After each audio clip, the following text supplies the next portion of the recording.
तो हमने last time second paragraph तक किया था, आज हम थर्ड पैराग्राफ से करते हैं।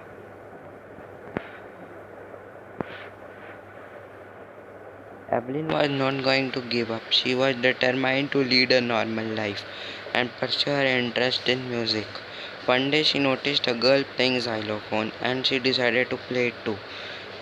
एवलिन एक दिन एक xylophone से प्ले कर रही थी एक गर्ल, तो उसको देखकर उसने सोचा कि मैं भी प्ले करूँगी। पर बहुत सारे लोग उसको बोलते थे कि तुम नहीं कर पाओगे। पर एक परकशनिस्ट था रॉन फॉप्स, उसने बोला हाँ तुम कर सकती हो। और he began by tuning two large drums to different notes, Ron Forbes said. फिर उसने बड़े बड़े ड्रम्स को ऐसे ही बजाने लगी।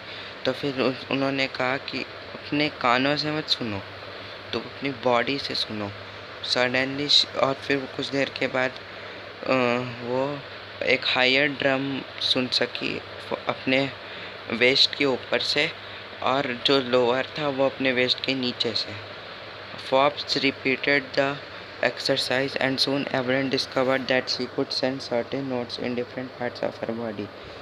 फॉब्स जो था रॉन फॉब्स, उसने बार बार बोला कि तुम सुन सकती हो। तो कुछ देर के बाद वो सुन पाई और वो अलग अलग नोट अपने अलग अलग बॉडी पार्ट से वो गेस कर पाई।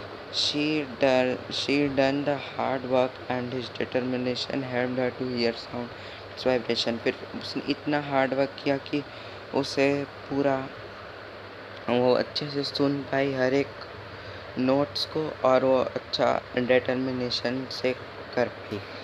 अब और वाइब्रेशंस भी सुन पाए। फोर्थ पैराग्राफ में देखते हैं। She never look back from that point onward. एक बार उसने कर लिया तो फिर उसने नहीं बोला कि नहीं अब मैं नहीं कर सकती। उसने बोला कि हाँ मैं आगे बढ़ूँगी और मैं आगे करूँगी। By the time she was 16 she decided to make music her career.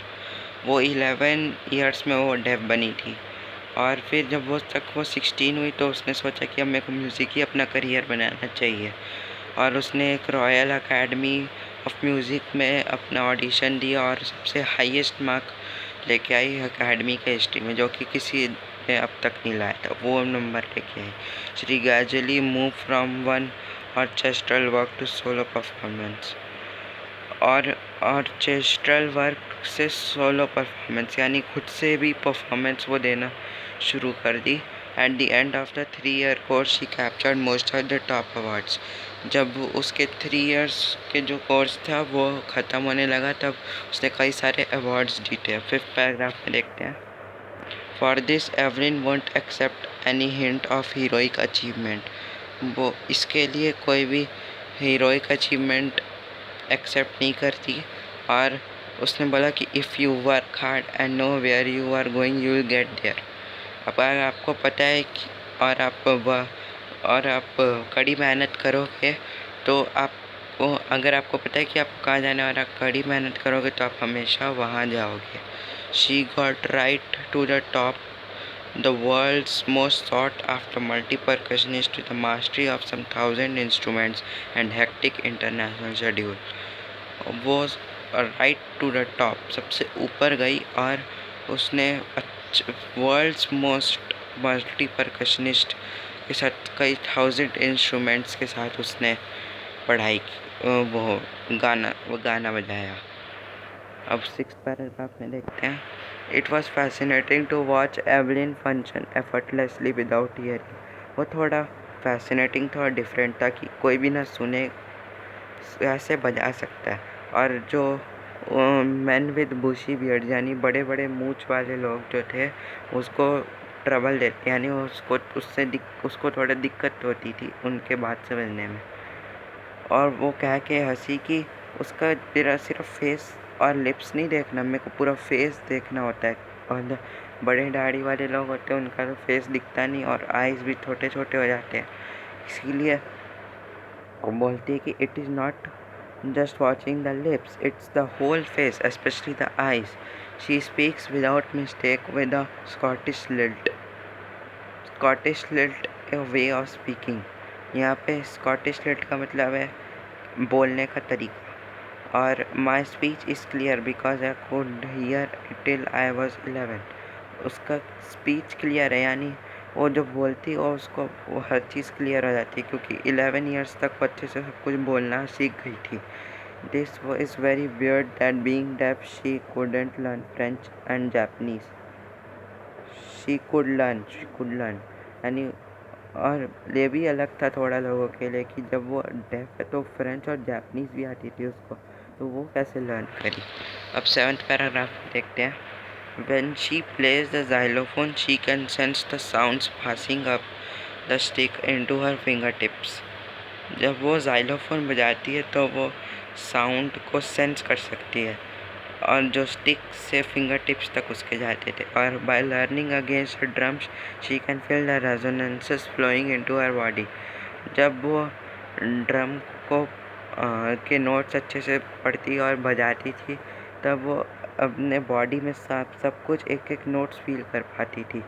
और जब उसे वुडन प्लेटफॉर्म पे परफॉर्म करना होता तो वो अपना शूज़ जो था वो रिमूव कर देती थी, ताकि उसको अच्छे से वाइब्रेशंस आ पाए, और वो उसके वाइब्रेशंस लेग से पूरे बॉडी तक जाते थे। अब 8th पैराग्राफ में देखते हैं। In 1991, she was presented with the Royal Philharmonic Society's prestigious Soloist of the Year award. इतना बड़ा नाम है अवार्ड का, देखिए। In 1991 में उसको royal philharmonic society's prestigious soloist of the year award. हमने पढ़ा था कि वो सोलो परफॉर्मेंस देने लगी थी, तो वैसे ही इसको सोलोइस्ट ऑफ द ईयर का अवार्ड मिला। और सेज होगा SAYS होगा, गलती से एक मिस्टेक हो गई। SAYS master says master percussion James blades. यहाँ पे एक और परकशनिस्ट है, जेम्स ब्लेड्स। उन्होंने कहा कि God may have taken her hearing but has given her something extraordinary. भले ही उसके कान के से वो सुन नहीं पाती थी, लेकिन उन्हें उसे उससे भी बड़ा चीज़ और एक्स्ट्राऑर्डिनरी, बहुत अच्छा चीज़ दिया भगवान ने। बट जो हम सुन सकते हैं वो अपने बॉडी से फील कर सकती है। That is why she expresses music so beautifully. तभी तो वो इतना म्यूज़िक इतना अच्छा बजा पाती और सुन पाती है। अब 9th पैराग्राफ में देखते हैं। The rewards of Evelyn was enormous. बहुत अलग थे। Apart from the regular concerts, Evelyn also gives free concerts in prisons and hospitals. जब वो नॉर्मल कंसर्ट्स जो देने लगी थी, उसके बाद वो प्रिजन और हॉस्पिटल में भी देने लगी अपना concert. She also gave high priority to classes for young musicians. वो हाई प्रायोरिटी देने लगी क्लासेस को यंग म्यूजिशियंस के लिए। और एन रिचलिन एक आदमी थे बिथोवन फंड फॉर डेफ चिल्ड्रन, ये उनका एक फ़ंड था। तो उन्होंने कहा she is a shining inspiration for def children. जो लोग सुन नहीं सकते उसके लिए ये बहुत अच्छा एग्जाम्पल है। और बहुत जो डेफ चिल्ड्रन है वो इसको देख के कहेंगे कि अगर ये कर सकती तो मैं क्यों नहीं। They see that there is now air that they can not go. वो देखते हैं कि अब ऐसी जगह है ही नहीं कि जहाँ आदमी ना जा सके। 10th पैराग्राफ में देखते हैं। Evelyn Glennie has brought percussion to the front of orchestra and demonstrated that it can be moving. Evelyn Glennie ने सबको अपने परकशन के थ्रू सबको बताया कि कोई भी कुछ भी कर सकता है अगर वो चाहे। She has given inspiration to those who are handicapped people who look to her and say, जो लोग handicapped हैं तो वो लोग इसको देख के बोलते हैं कि अगर ये कर सकती तो मैं क्यों नहीं। And she has given enormous pleasure to millions. उसने कई सारे प्लेजर और इनॉर्मस प्लेजर दिए बहुत से लोगों को। तो दोस्तों हमारा चैप्टर भी यहाँ ख़त्म होता है और वीडियो भी यहीं ख़त्म होती है। जैसे कि मैं आपको हर वीडियो के साथ बताता हूँ कि इस चैप्टर के भी असाइनमेंट है, अगर आप चाहिए तो आप डिस्क्रिप्शन बॉक्स रेफ़र कर सकते हैं। दोस्तों thank you for watching my video. Have a nice day. Thank you.